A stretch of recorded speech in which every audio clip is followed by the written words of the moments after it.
kita semua kan hidup di dalam sebuah negara ya. Kita bayar pajaknya, ikut aturannya, milih pemimpinnya. Tapi pernah nggak sih kita berhenti sejenak dan benar-benar mikir, negara itu sebetulnya apa?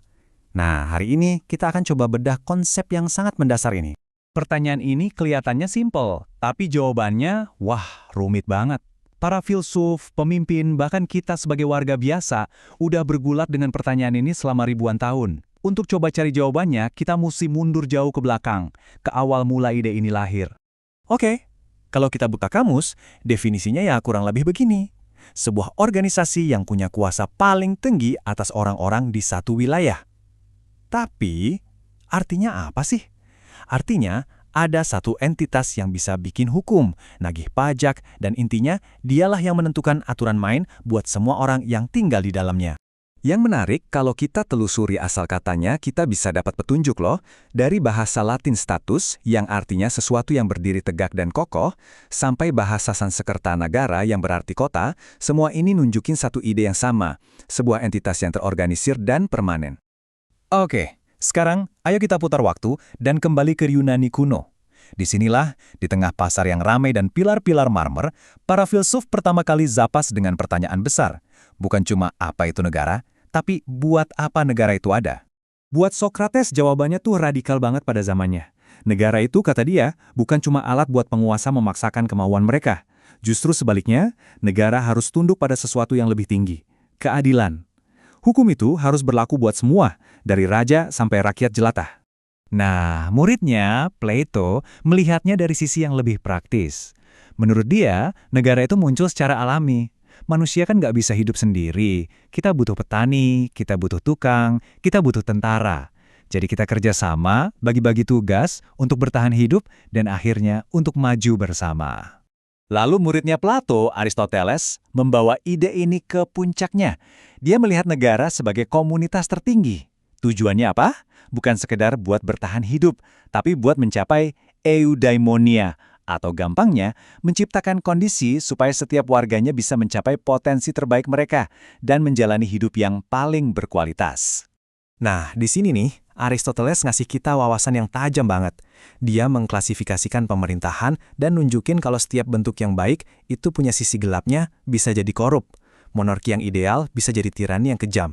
Dan yang mungkin bikin kita kaget sekarang, dia bahkan melihat demokrasi sebagai bentuk menyimpang dari pemerintahan konstitusional. Karena menurutnya, massa yang gak terdidik bisa bikin keputusan yang ngawur. Sekarang, kita lompat maju ribuan tahun. Ide dari Yunani soal negara sebagai entitas moral itu mendominasi pemikiran untuk waktu yang lama banget. Tapi kemudian, di abad pencerahan, muncul sebuah gagasan yang benar-benar radikal dan membalikkan segalanya. Namanya kontrak sosial. Pemikir-pemikir seperti John Locke dan Rousseau ini ngajuin ide yang berani. Negara itu bukan sesuatu yang turun dari langit atau tumbuh begitu saja, bukan. Negara itu adalah sebuah kesepakatan, sebuah kontrak. Kita, rakyat, secara sadar menyerahkan sebagian kebebasan kita kepada pemerintah. Sebagai gantinya, pemerintah berjanji untuk melindungi hak-hak dasar kita. Tabel ini ngerangkum evolusi besar pemikiran kita dengan sangat baik. Kita bergeser dari pandangan klasik yang melihat negara sebagai pencari kebaikan, ke pandangan modern di mana negara jadi pelindung hak lewat kontrak, sampai ke pandangan postmodern sekarang, di mana negara cuma jadi salah satu pemain di jaringan kekuasaan global yang super kompleks.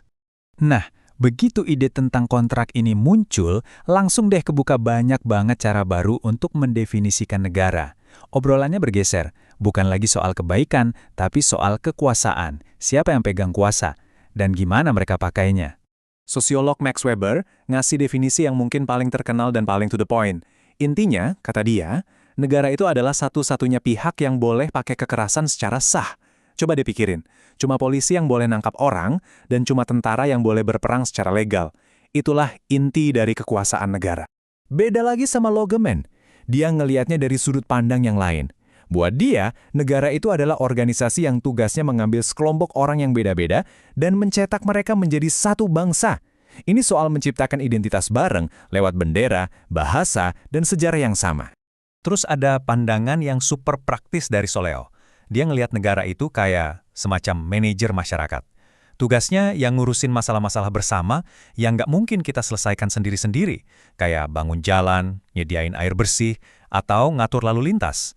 Negara itu alat biar masyarakat bisa berfungsi. Semua definisi tadi kan lahir di zaman di mana batas negara itu jelas dan penting banget. Tapi itu justru membawa kita ke pertanyaan besar hari ini. Di dunia yang serba terhubung kayak sekarang, apa konsep negara itu sendiri udah mulai usang? Coba deh pikirin, perusahaan multinasional bisa punya pengaruh lebih besar dari negara kecil. Internet bikin informasi nyebar tanpa kenal batas. Nah, dalam kondisi baru ini, ada yang berpendapat kalau negara itu udah bukan lagi satu-satunya bos.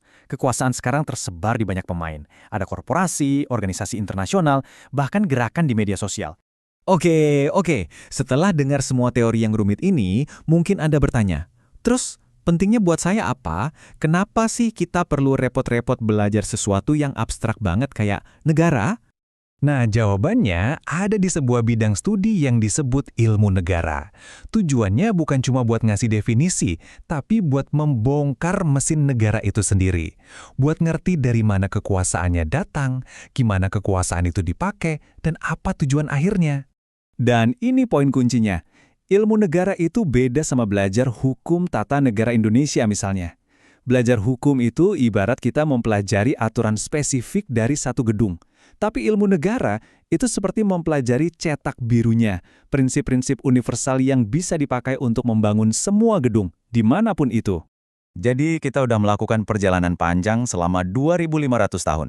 Dari negara sebagai misi moral di Yunani, jadi kontrak sosial di zaman pencerahan, dan sekarang jadi simpul dalam jaringan global. Evolusi ini jelas belum berhenti. Jadi pertanyaan terakhir untuk kita renungkan bersama adalah, di era dengan tantangan global yang nggak kenal batas ini, negara bakal jadi seperti apa di masa depan?